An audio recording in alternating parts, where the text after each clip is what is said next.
Hey guys, this is Shar. Thank you for clicking on this video. Let's get into this video. And so today I wanted to talk to you all about me feeling like I'm at the end of my healing journey. I feel like after doing shadow work, that was the end. I was going back out with friends, like going out drinking and eating and meeting up for drinks and things like that. So, I mean, we were back outside, but what else is there for an adult to do? Go out, get a drink, and have fun and catch up, have girl time and things like that. So what is it that we do with our basic spiritual principles and practices and the time that we used to spend and dedicate to ourselves and our healing journey and being alone and isolating and being intentional and meditating and journaling and watching what we say and how we carry ourselves, and in this situation, what we're consuming. Whew. So I felt like when I finished shadow work that I was done with healing. And so now I'm back out into the world.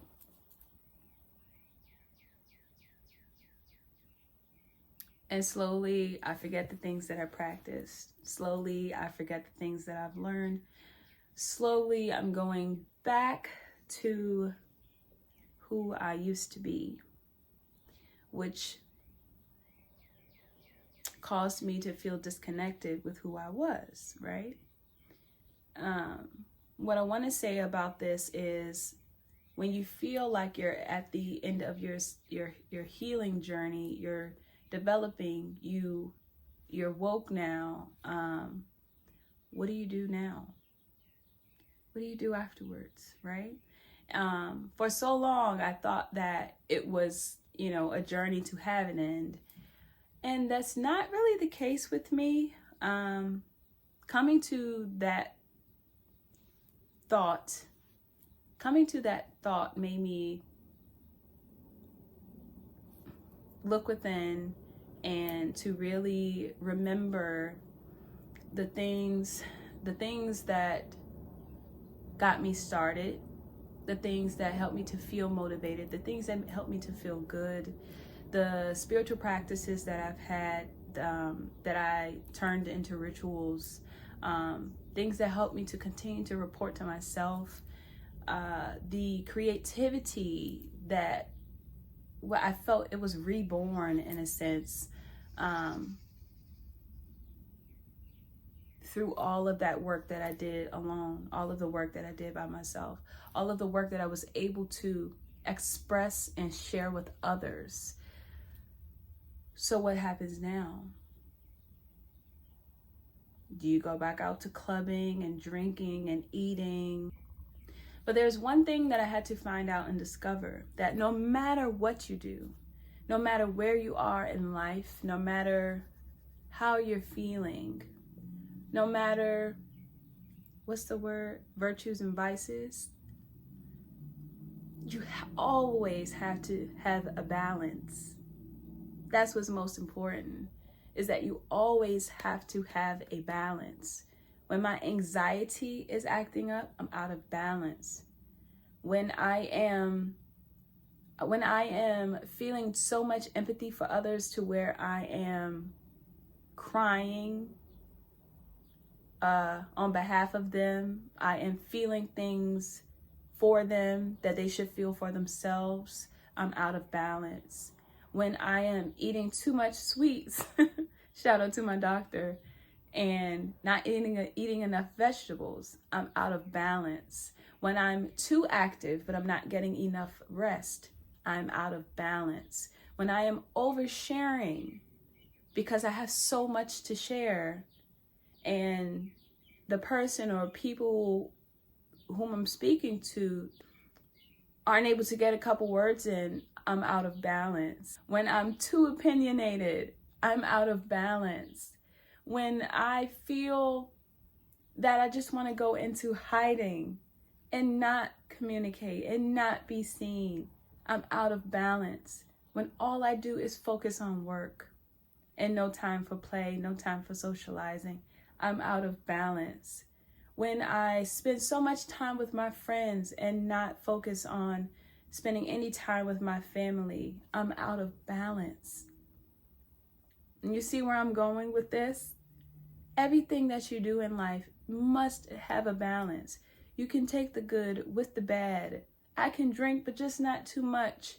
I can have a pizza, but just a couple slices, so that I'm not out of balance.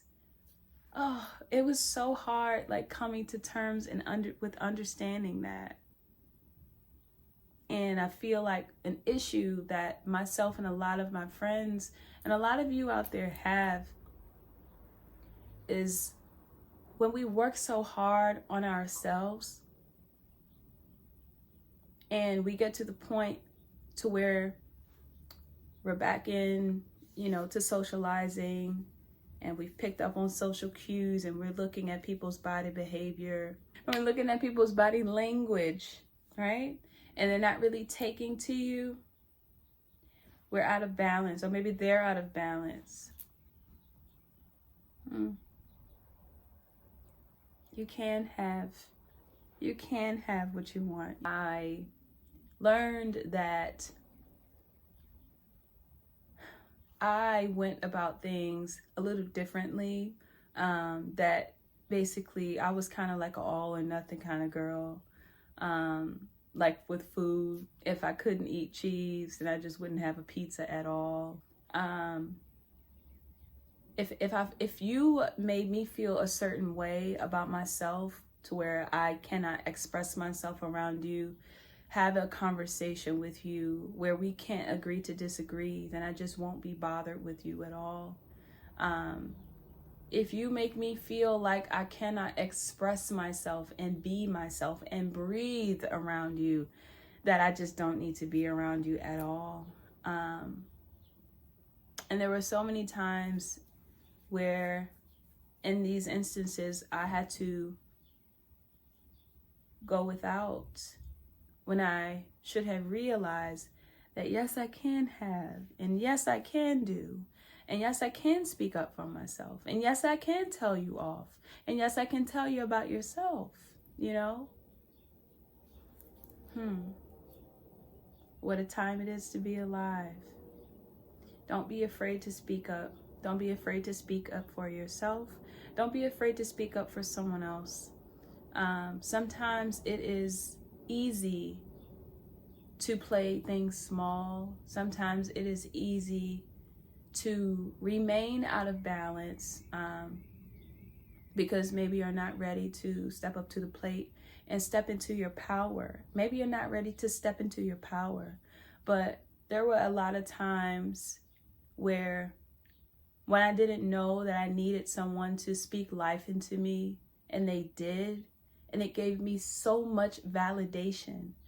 But it was because they did where I now understand that I was out of balance, that I may have been going through something where I did not recognize those great qualities within myself. And so, yes, someone was able to be there with me in that moment to speak life into me and to bring me back up, build up my confidence, bump up my ego, But, what a time it is to be alive. So after my spiritual journey, what do I do now? I keep going with it. I'm not going to go away from this. I don't know how long I'm going to be on this wave, but even if it is me repeating the same practices to see how much better we can get at how much better I can get at certain things, this is something that I feel is rewarding to me, that it is rewarding to the people who look up to me, especially my nieces, my family, which I've always valued. I see them, I know them, I love them with much clearer vision. I'm able to talk to them. I'm of age to where I'm that auntie that's just going to tell you the truth. And no, I'm not going to discipline you because I'm not your mom, but I'm going to be real with you because it truly does take a village to raise a child. And there were a lot of things that I did not have because my parents were no longer there. The people that I wanted to be in my life, they just, you know, the presence that I wanted others to have in my life, you know, the adults who back then were saying like, you know, we'll be there for you, we'll help you when your siblings out, and they just weren't. For whatever reason, I would like to be that person for my nieces, or, you know, any other young girls that are out there. And even my friends, like the people who know me, they know how I am. So I feel like that just might become my life's work, my journey, my form of self-care, the way that I show love and the way that I express myself, the way that I keep myself honest. And I'm grateful for it. I like it. It feels good to me. And for the times where I feel like I just don't want it, or I don't want to be bothered, or I'm not going to tolerate certain things, I'm at a point in my life to where I can freely express that. And it's delivered, and there are no other questions asked, because like Nene said, I said what I said and I meant what I said, and I don't want to repeat myself. So yeah, I just wanted to talk about that. I don't know where you all are with your journey, but if you feel like sharing, please leave me something in the comment section below. I do hope you all enjoyed this video. At this time, I am posting weekly, so you all can hit the notification bell and subscribe to my channel to be notified when I drop more videos. You all can support me by following me on all of my social medias, Facebook, Instagram, and TikTok. You can also purchase one of my mini journals on my Amazon page. Bye.